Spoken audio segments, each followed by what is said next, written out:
Будет ли достойной пенсия в Казахстане? Этот вопрос волнует каждого казахстанца. Но тем не менее, молодое поколение не задумывается о будущем.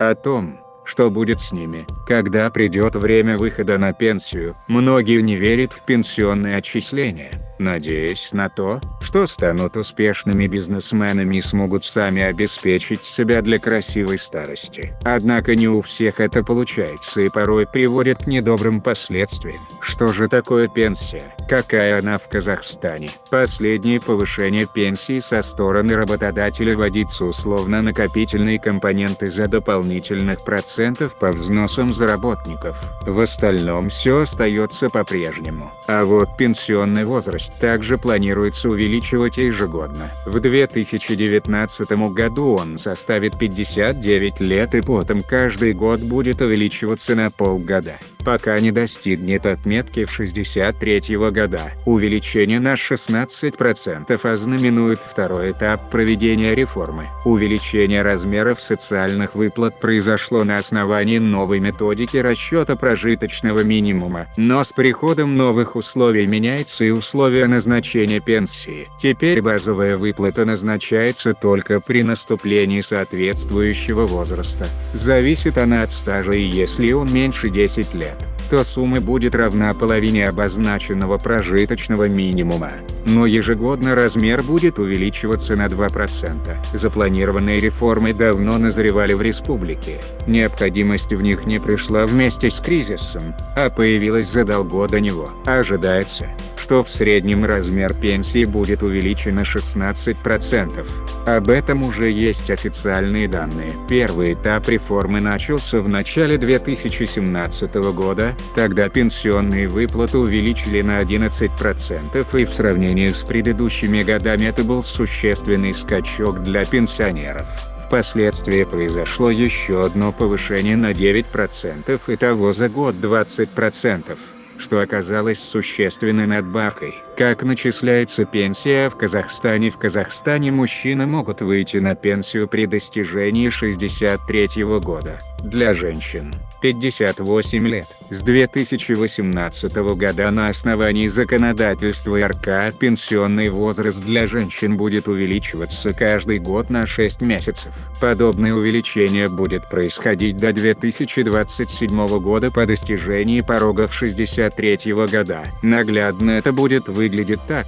В 2018 году пенсионный возраст для женщин составит 58,5 лет, в 2019 году – 59 лет, в 2020 году – 59,5 и так далее, пока в 2027 году пенсионный возраст для женщин не достигнет 63 года. Такое повышение пенсионного возраста в Казахстане связано с ростом продолжительности жизни и тем, что около 70% пенсионеров составляют женщины. В законодательстве предусмотрены определенные категории граждан, для которых пенсионный возраст уменьшается.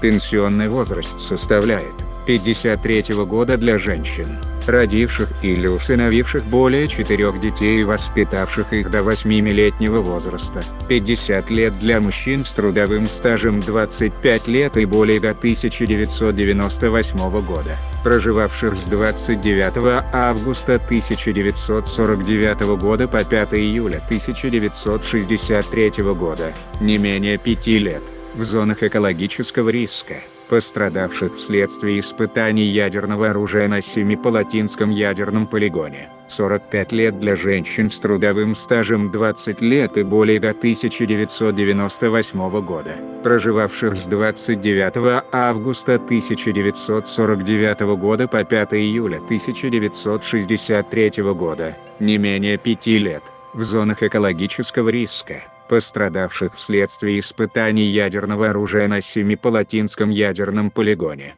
Виды пенсионных выплат. Выплаты пенсий в Казахстане осуществляются по 3 пенсионным системам: базовая, солидарная, трудовая, накопительная. Базовая пенсия ежегодно увеличивается и, по состоянию на 2018 год составляет 15 274 тенге. Базовые пенсионные выплаты получают все пенсионеры, вне зависимости от отчислений и стажа работы. С 1 июля 2018 года введена новая концепция назначения базовой пенсии, не фиксированная определенным показателем и зависящая от трудового стажа и величины прожиточного минимума.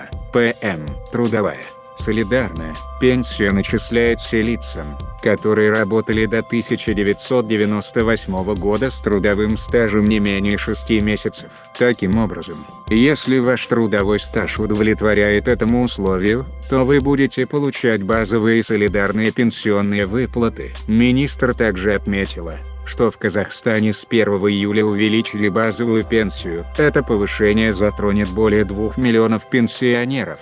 Из них порядка миллиона человек будут получать базовую пенсию в максимальном размере. Для порядка 930 тысяч человек повышение составит от 37 до 81%. Очень важно, что перерасчет базовой пенсии производился без требования каких-либо дополнительных документов, сказала Мадина Абылкасымова.